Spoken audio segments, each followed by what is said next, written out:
নমস্কার, সবাই কেমন আছেন? আশা করি সবাই খুব ভালো আছেন। আমরাও খুব ভালো আছি।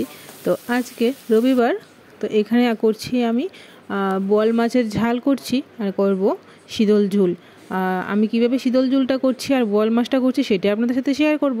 তো পুরো ভিডিওটা অবশ্যই দেখবেন। তো এইখানে ঘুম থেকে উঠেই শুনছি বোয়াল মাছ ডাকছে, আর মা গিয়ে এক আস্ত বোয়াল নিয়ে কাটিয়ে ঘরে চলে আসলো। বাস আর কি, আমিও লেগে গেলাম রান্নাতে। তো এইখানে দিয়ে দিলাম জিরে ফোড়ন, দিয়ে আদা, জিরে, ধনে আজকে সব পাটায় বেটে করছি, কিছু মিক্সারে করছি না বা কোনো গুঁড়া মশলা দিচ্ছি না। আর দিয়েছি 2টো শুকনো লঙ্কা বাটা আর একটা পেঁয়াজ বাটা। ভালো করে নেড়ে চেড়ে একটু নুন হলুদটা দিয়ে দেবো স্বাদ মতো। দিয়ে এখন আমি এটাকে তেল বের করে নেবো মশলার থেকে। তো মশলা থেকে যখন তেলটা ছেড়ে দেবে তখনই আমি মাছটাকে দিয়ে দেবো। মাছটাকে আমি 20 মিনিটের মতো মেখে রেখে দিয়েছিলাম নুন আর হলুদ আর একটু তেল দিয়ে। তো আজকে মাছটা কাঁচাই করছি। তো এদিক দিয়ে একটু নেড়ে ঢাকা দিয়ে দিই। আর এই দিক দিয়ে করছি শীতল ঝুল। তো শীতল ঝুলের জন্য করছি বেগুন ভাজা। তো আমি একটু অন্যরকমভাবে করি, এটা খেতে দুর্দান্ত হয় আর মা এটা খেতে খুব পছন্দ করে।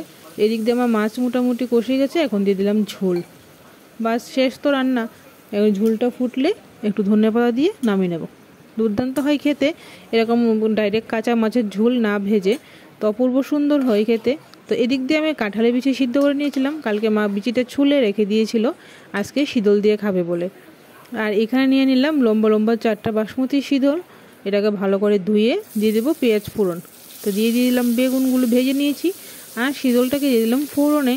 এখন দিয়ে দেবো একটু দূর লঙ্কা বাটা আর রসুন বাটা। পেঁয়াজ আর দিচ্ছি না, তবে একটু জল দিয়ে ভালো করে শীতলটাকে গুলিয়ে নেব।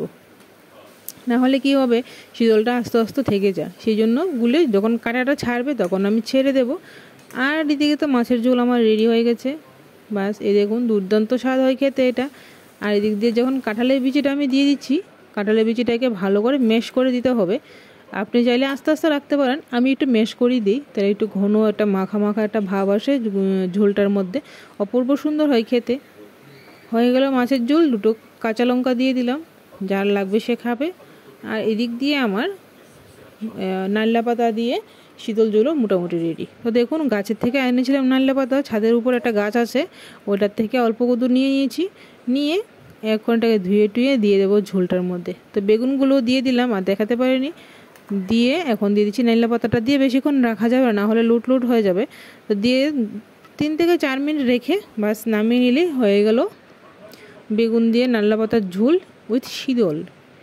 আর হয়ে গেল আমার কি জানি বোয়াল মাছের ঝাল। আরেকটাও হয়ে গেছে। এখানে 2 রকম করে মাছটা করেছি। তো যখন সময় পাবেন অবশ্যই এভাবে একবার ট্রাই করবেন। সবাই ভালো থাকবেন, সুস্থ থাকেন। দেখা হচ্ছে নেক্সট অন্য কোনো ভিডিওতে।